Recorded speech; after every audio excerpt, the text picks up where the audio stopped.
I think going into the day with a plan always helps you be more effective as a coach, is knowing how you want to warm someone up for the workout, know how you want to scale ahead of time. So whether or not you know who's going to be in class or what their limitations, injuries, or skill levels are, just have a game plan and know what you can scale or what you can substitute for those movements, and it keeps class moving a little bit more smoothly. So I know people aren't going to be able to do strict handstand push-ups head touching the floor. In a class of 22 people, we had 3 be able to do that full range of motion and get their head all the way to the ground. So I came in knowing 3 or 4 different scaling options that I can do for those people right off the bat. And just watch me for a second, but we're going to practice this on the ground about how to initiate into a proper handstand. So you'll start with your hands out in front of you in this pike position here. You're going to have your hips in the air, your hands just out in front of you. Think about as wide as where you would do a shoulder press from. All right, with your hands on that barbell. From here, what you're going to do in this position is you're going to break forward with your shoulders. You guys see how your shoulders go forward? Then once that happens, you're going to touch the top of your head to the ground and then push yourself back up into that top position. So shoulders break, head touches, push up, back to that solid top position. The most important part, guys, is shoulders break forward first, not just down to the ground. That's when we knock our face on the floor, so don't do that. And then try and touch your head forward towards my hand right here. Good job. And then press back up, freeze. Now, right now, you feel you're in a push-up position? Go back to down dog. Good. And then when you press up, try and press into a down dog position. Like this. Right here. Yeah, that's the top. Yep. And now from here, break at the shoulder. And then touch the top of your head to the ground. And now go right back down into down dog. That's it, much better.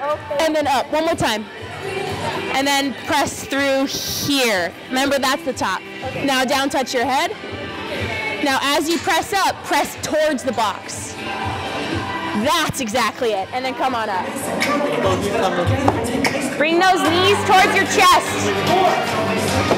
There you go. Up! Good. Now, when you're kicking your feet, rather than kicking up, think about kicking this way. Yeah, make it a half circle to the wall.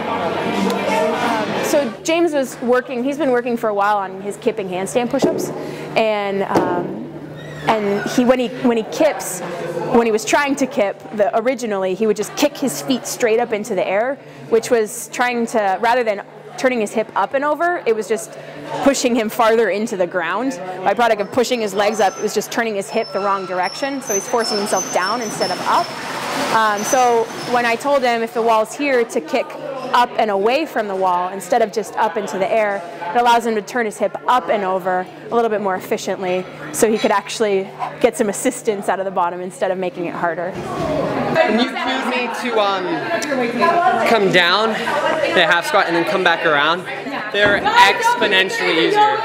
If I would have felt that right at the beginning and not done like 25 like the hard way, I think I would have been able to get through the whole thing. When you do a kipping pull-up, you know how your hip has to go up and over before it goes over? It's the same thing when you're doing kipping handstand push-up. If you just kick down doing a kipping pull-up, all your energy goes down. Well, that's what you're doing there, is if you just kick straight, instead of turning your hip up and over, you just smash your head farther into the ground. Coaching is knowing what people need, and it's knowing how to give it to them.